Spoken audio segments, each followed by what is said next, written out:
to share a little bit of wisdom with you today. I was talking with a friend of mine, and she was telling me about a book she read that tells people how to advocate for themselves. And I thought, well, everybody knows how to do that. And then after the discussion, I realized, oh, maybe not. So maybe we need to discuss that for a minute. So we live in an age with lots of technology and things moving really fast. And even when you go to the pediatrician's or the doctor's office, they have somebody scheduled every 15 minutes. Now, how can you get good care in 15 minutes? Sometimes you can, it's just a routine physical, and sometimes you can't. Sometimes you feel lost in the middle of everything and lost in the practice, too much volume, nobody's really listening to you. And so as people, we need to be thinking about that. How can we stand up for what we need and for what our children need? And I hope care providers take a minute to think about that too.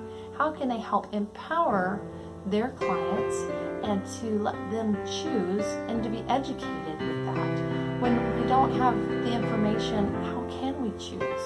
And we don't believe in implied consent.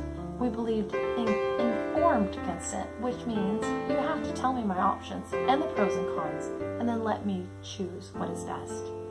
So it's kind of a call to action. I hope more and more people will take that to heart and to think about how they can stand up for what is best for them and what is best for their children and what is best for their spouse.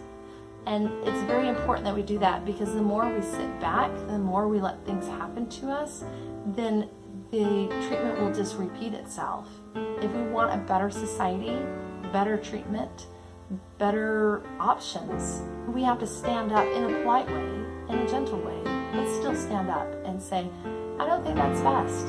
I don't think that's a good idea. I remember with one of my children, I decided to get a flu shot because my pediatrician said that my child should have that done. And so I said, okay, and didn't even think, didn't even research, didn't ask questions. I just said, okay, my doctor said it, then it's gotta be good, right? And she got vaccinated with the flu shot, and then she was one of those few people that actually have a reaction to it. And she went lethargic, and it was a really scary time for me. And we later talked to the pediatrician, and she said, oh, I guess she's allergic to raw eggs. And I just felt sad in my heart. I thought, why didn't she tell us that? Why didn't she give us that option and educate that before I made my decision? I didn't feel like I made a decision with enough information to be able to choose well and to decide. I just went with whatever she suggested because she knows better than me. So sit back and ask yourself that. How can I get better information? What questions can I ask so that I can be informed? And sometimes you'll never have enough information and just have to go with whatever is in your heart and go with that option. And sometimes it works and sometimes it doesn't. But I'd like to see more people that are thinking and more people that are willing to stand up and willing to choose what is best for them and their family. And also care providers and other people who support people who maybe choose differently than what they chose. So just kind of something to think about in the coming days, months, years. If you're a new parent, can you stand up for your child? Do you know how to do that? Would you like help doing that? What kind of ideas would you need? The main thing is to get information, ask questions, and push and ask questions. I was once at an appointment and my doctor came to see me, went to leave, and I said, stop, come back, sit down. And the doctor looked at me like, what? I said, I have some questions. You didn't even ask me if I had questions, and I do. Can I ask them for a few minutes?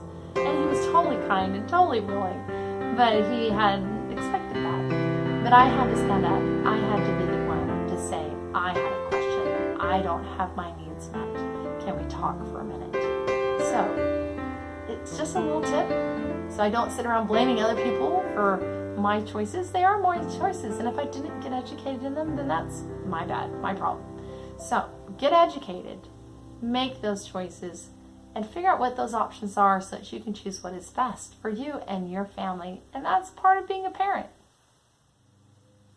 Hey guys, thanks for watching. So glad that you're here today. Hope you enjoyed the video. There are lots of other videos you can watch on all kinds of different topics. We hope you check it out. And if you're interested in learning more, please visit our website at blissfulbirthingtennessee.com. Hope to hear from you soon. Bye.